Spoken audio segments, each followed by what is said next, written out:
Hi guys, welcome back to another video. আজকে আমরা MRI নিয়ে কিছু কথা বলার চেষ্টা করব। আমাদের মাঝে অনেকেই আছে যারা আমরা এমআরআই করে আমাদের নিজের এমআরআইটা আমরা পড়তে জানি না, অথবা আমাদের নিজের এমআরআইটা আমরা বুঝতে পারি না।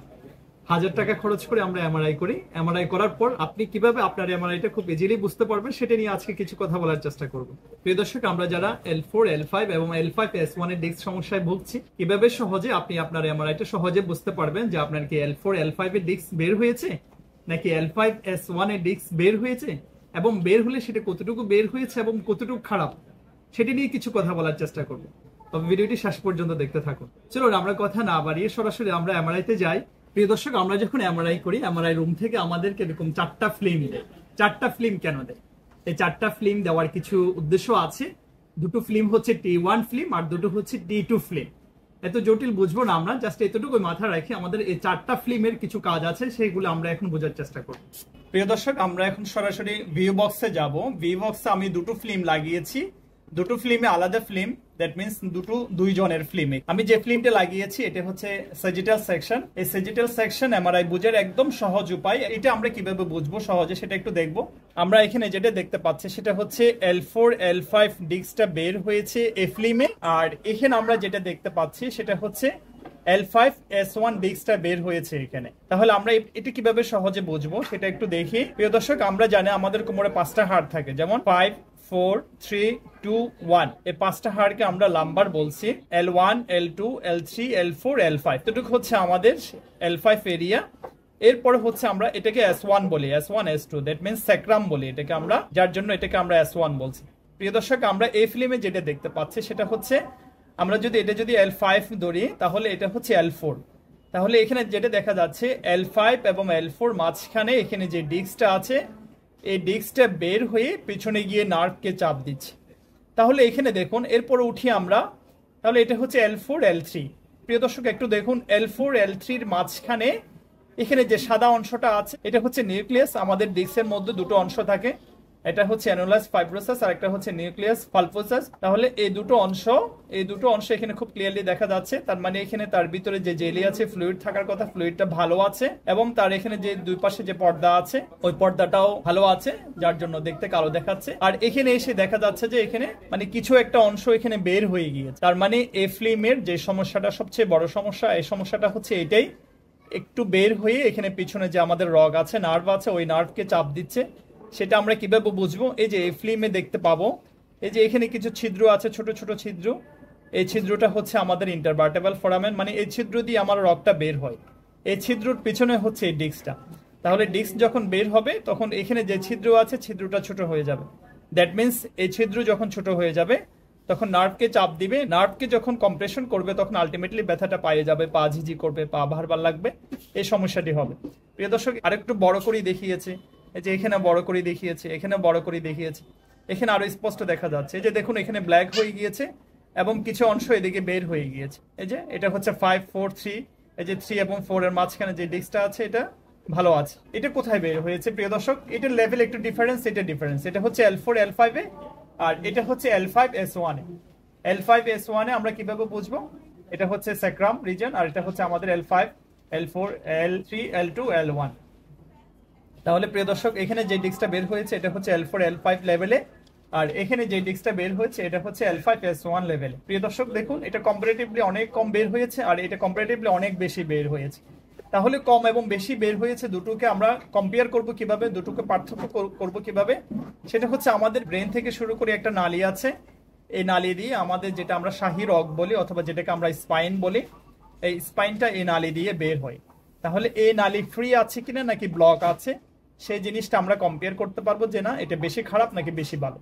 তাহলে আমরা দেখি একটু প্রিয় দর্শক, এটা হচ্ছে আমাদের স্পাইনাল কর্ড বলি, এটা হচ্ছে আমাদের স্পাইনাল কর্ড, এবং স্পাইনাল কর্ডটা একটা নালী দিয়ে বের হয়, সেটাকে আমরা স্পাইনাল ক্যানেল বলছি। এই দেখুন, এই স্পাইনাল কর্ডটা কত সুন্দর ভালো আছে, একদম ফ্রেশ সাদা। তার মানে এখানে যে ডিস্কটা বের হয়েছে এটা কম্পারেটিভলি কম বের হয়েছে এবং এই রোগীকে কম ইনজুরি করছে এবং এই রোগীর কমপ্লেইন ফিচার কম থাকবে। আর এখানে যেটা বের হয়েছে এটা অনেক বেশি বের হয়েছে, সেটা কিভাবে বুঝবো? জাস্ট দুটো পার্থক্য করুন। এই যে স্পাইনাল কর্ড দিয়েছি আমি, এখানে স্পাইনাল কর্ড দিয়েছি, দুটো দুপাশে স্পাইনাল কর্ড আছে, এই দুটো দুই পাশের স্পাইনাল কর্ড দিয়ে আমরা কম্পেয়ার করব। প্রিয় দর্শক, এখানে দেখুন ওনার এই অংশটা মনে হচ্ছে খেয়ে ফেলছে অথবা এই অংশটা ব্লক। এই যে এখানে উপরে সাদা, এখানে এসে আবার কালো, আবার এখানে এসে সাদা। তার মানে ওনার প্রেশারটা এত বেশি যে ওনার ভিতরে ছিদ্রটাকে ব্লক করে ফেলছে।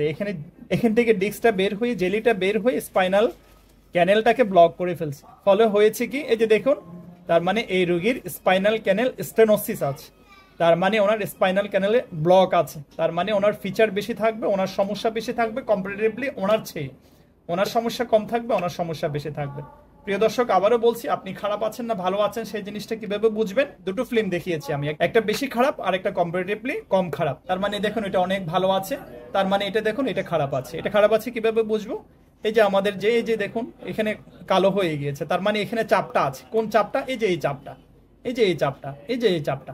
এই চাপটা গিয়ে একদম ভিতরে যে ওনার যে শাহী রক আছে, শাহী রককে ব্লক করে ফেলছে।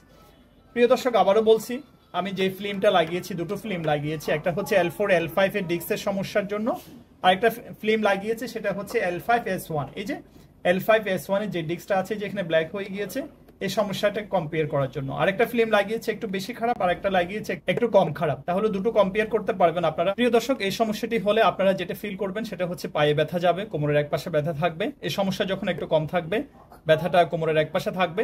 সমস্যা যখন আরো বাড়বে তখন ব্যথাটা রান পর্যন্ত যাবে। সমস্যা যখন আরো বাড়বে, রান থেকে একদম পার নিচ পর্যন্ত যাবে। সমস্যা যখন আরো বাড়বে, একদম পায়ের তালু পর্যন্ত এটা আপনি ফিল করবেন। কেমন ফিল করবেন? কামড়ানো ব্যথা অনুভূত হবে, অনেক সময় ঝিঝি করবে, অনেক সময় ভার লাগবে, অনেক সময় অনেকক্ষণ বসে থাকতে কষ্ট হবে, অনেক সময় অনেকক্ষণ দাঁড়িয়ে থাকতে কষ্ট হবে। এই সমস্যাগুলো হবে। প্রিয় দর্শক, আজকের এই ফিল্মগুলো দেখে আমরা বুঝতে পারলাম যে আমাদের L4 L5 ডিস্কটা বের হলে কিভাবে বুঝবো, এবং L5S1 ডিস্কটা বের হলে কিভাবে বুঝবো, এবং কতটুকু ভালো আছে এবং কতটুকু খারাপ আছে সেই জিনিসটা কিভাবে বুঝবো। জাস্ট দুটো জিনিস কম্পেয়ার করে দেখিয়েছি। তার মানে প্রিয় দর্শক, আজকের এই এমআরআই দেখে আপনি বুঝতে পারবেন আপনার এমআরআই কতটুকু ভালো আছে, কতটুকু খারাপ আছে, এবং আপনাকে কি করণীয় উচিত। প্রিয় দর্শক, আমি একটু বলি এই রোগীর জন্য যে কাজটি করতে হবে সেটা হচ্ছে, নাম্বার 1 কাজ হচ্ছে লাইফস্টাইল মডিফাই করবে, এবং নাম্বার 2 হচ্ছে নিয়মিত রেগুলার কিছু ব্যায়াম আছে, ফিজিক্যাল এক্সারসাইজগুলো আছে, যে এক্সারসাইজগুলো ওনার কোমরের মাসেলগুলোকে স্ট্রং করবে, যে এক্সারসাইজগুলো ওনার ব্লাড সার্কুলেশন বাড়াবে, যে এক্সারসাইজগুলো ওনার ডিস্কটাকে নেগেটিভ প্রেশার দিয়ে ডিস্কটাকে পূর্বের অবস্থায় আনতে হেল্প করবে। তার মানে উনি কিছু লাইফস্টাইল, উনি কিছু নিয়ম কানুন মানলে, যেমন কি নিয়ম কানুন মানবে, ভারী কিছু তুলবে না, এরপরে অনেকক্ষণ বসে থাকবে না, অনেকক্ষণ দাঁড়িয়ে থাকবে না, যদি দাঁড়িয়ে থাকতে হয় 2 পায়ে ভর দিয়ে দাঁড়াবে, এবং কোথাও জার্নি করার সময় কোমরের লাম্বার কর্সেট বেল্ট ব্যবহার করবে। আর এই রোগীর জন্য পরামর্শ কি? এই রোগীর জন্য পরামর্শ হচ্ছে উনি কিছুদিন ফিজিওথেরাপি করবে, সপ্তাহে 1-2 সপ্তাহ ফিজিওথেরাপি করবে। ওনার ফিডব্যাকটা কেমন? এক্ষেত্রে আমরা ওনাকে যে কাজটি করতে পারি, লাম্বার ট্রাকশন ইউজ করতে পারি। লাম্বার ট্রাকশনের কাজ হচ্ছে দুই হাড়ের মাঝখানে যে স্পাইনের যে প্রেশারটা আছে, ডিস্কের যে প্রেশারটা আছে, এই প্রেশারটাকে ডিকম্প্রেশন করে, প্রেশারটাকে কমায়। ফলে হবে কি, ওনার নার্ভের যে কম্প্রেশন আছে, কম্প্রেশনটা কমবে এবং ওনার ব্যথা কমবে। পাশাপাশি আমরা শর্ট ওয়েভ ইউজ করতে পারি ওনার এখানে। শর্ট ওয়েভটা হচ্ছে ডিপ হিট। এখান থেকে যখন ডিপ হিট হবে, ওনার শর্ট ওয়েভটা আমরা দেবো ওনার এখানে স্পাইনে, ওনার ব্লাড সার্কুলেশন বাড়বে, ওনার টিস্যুগুলো, টাইট টিস্যুগুলো ফ্রি হবে। পাশাপাশি আমরা এখানে আল্ট্রাসাউন্ড থেরাপিটা আমরা ইউজ করতে পারি। আর এই রোগীর কমপ্লিট থাকবে, ফিচার থাকবে, পায়ের দিকে ব্যথা যাবে, পা ঝিঝি করবে, পা ভার লাগবে। ওই ক্ষেত্রে আমরা যেটা করতে পারি, ওনাকে টেন্সি ইউজ করতে পারি, ট্রান্সকিউটিনাস ইলেকট্রিক্যাল নার্ভ স্টিমুলেশন। এতে ওনার যে কামড়ানো ব্যথা অনুভূত ফিল হয় ওগুলো কমবে। এবং এই রোগীর জন্য সবচেয়ে বড় পরামর্শ হচ্ছে ওনার স্পাইনের কিছু ম্যানিপুলেশন, মোবিলাইজেশন ট্রিটমেন্ট আছে, এগুলো খুব ইফেক্টিভ কাজ করে। এই ট্রিটমেন্টগুলো খুব ম্যাজিকের মতন কাজ করে। এবং পাশাপাশি ওনার লাইফস্টাইল মডিফাই করতে হবে। পাশাপাশি ওনার কিছু ব্যায়াম আছে, যে ব্যায়ামগুলো ওনাকে ডিস্কটা পূর্বের অবস্থায় আনতে হেল্প করবে, এবং যে ব্যায়ামগুলো ওনার মাসেলের স্ট্রেংথ বাড়াবে। প্রিয় দর্শক, আজকের এমআরআই দেখে আপনি বুঝতে পেরেছেন L4 L5 ডিস্ক বের হলে কিভাবে বুঝবেন, এবং L5S1 ডিস্ক বের হলে কিভাবে বুঝবেন, এবং কতটুকু খারাপ আছেন এবং কতটুকু ভালো আছেন সে দুটো কম্পেয়ার খুব ইজিলি করতে পারবেন। প্রিয় দর্শক, এমআরআই দেখে ভয় পাওয়ার কিছু নেই। সর্বশেষ কথা হচ্ছে লাইফস্টাইল মডিফাই করতে হবে, নিয়মিত এক্সারসাইজগুলি করতে হবে। এই দুটো জিনিস যদি আমরা নিয়মিত করতে পারি, তাহলে এই সমস্যাগুলোকে আমরা সমস্যা বলছি না, এই সমস্যাগুলো থেকে সমাধান পাওয়া একদম সহজ। সবাই ভালো থাকবেন, সুস্থ থাকবেন। আজ এই পর্যন্ত, দেখা হবে নেক্সট কোন একটি ভিডিওতে। Good bye.